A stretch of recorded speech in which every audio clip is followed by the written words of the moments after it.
மாண்புமிகு தமிழ்நாடு முதலமைச்சர் கழகத் தலைவர் அண்ணன் தளபதி அவர்களின் வாழ்த்துக்களுடன் மாண்புமிகு விளையாட்டுத்துறை அமைச்சர், இளைஞர் அணி செயலாளர், இளைஞர் நலத்துறை அமைச்சர் அண்ணன் உதயநிதி ஸ்டாலின் அவர்களின் வாழ்த்துக்களுடன் மாண்புமிகு எங்களது மாவட்ட கழகச் செயலாளரும் வீட்டு வசதித்துறை அமைச்சருமான அண்ணன் முத்துசாமி அவர்கள் வழிகாட்டுதலின்படி இன்றைக்கி மொடக்குறிச்சி பகுதியில் அவங்களுடைய பல பேர்த்துடைய கோரிக்கைகள் என்னென்னா, இங்கே ஒரு நிழல் குடை வேணும், ரொம்ப நாளாக நிழல் குடை இல்லை.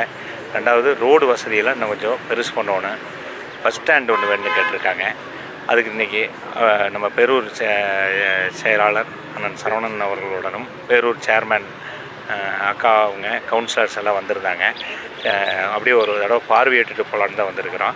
நாளைக்கு அமைச்சர் வந்ததுக்கப்புறம், முத்துசாமி வந்ததுக்கப்புறம் அவரை கூட்டிகிட்டு வந்து இதை காட்டி இந்த இடத்த இன்னும் கொஞ்சம் பெரிய அளவில் போக்குவரத்து வசதி செஞ்சு, நிழல்குடை அமைச்சு போக்குவரத்து வசதி செஞ்சு கொஞ்சம் நகருடைய வளர்ச்சிக்கு, மொடக்குறிச்சி பேரூராட்சியினுடைய வளர்ச்சிக்கு என்னென்ன தேவையோ அதை நாடாளுமன்ற உறுப்பினர்கள் முறையிலும் மாவட்ட செயலாளர் முத்துசாமி அவங்க அமைச்சர் அவர்கள் சார்பிலும் இன்றைக்கி அதை செஞ்சு கொடுக்கறதுக்கு நாங்கள் தயாராக இருக்கிறோம்னு சொல்லி பார்வையிடுறதுக்காக இன்றைக்கி வந்திருக்கிறேங்க. நன்றி.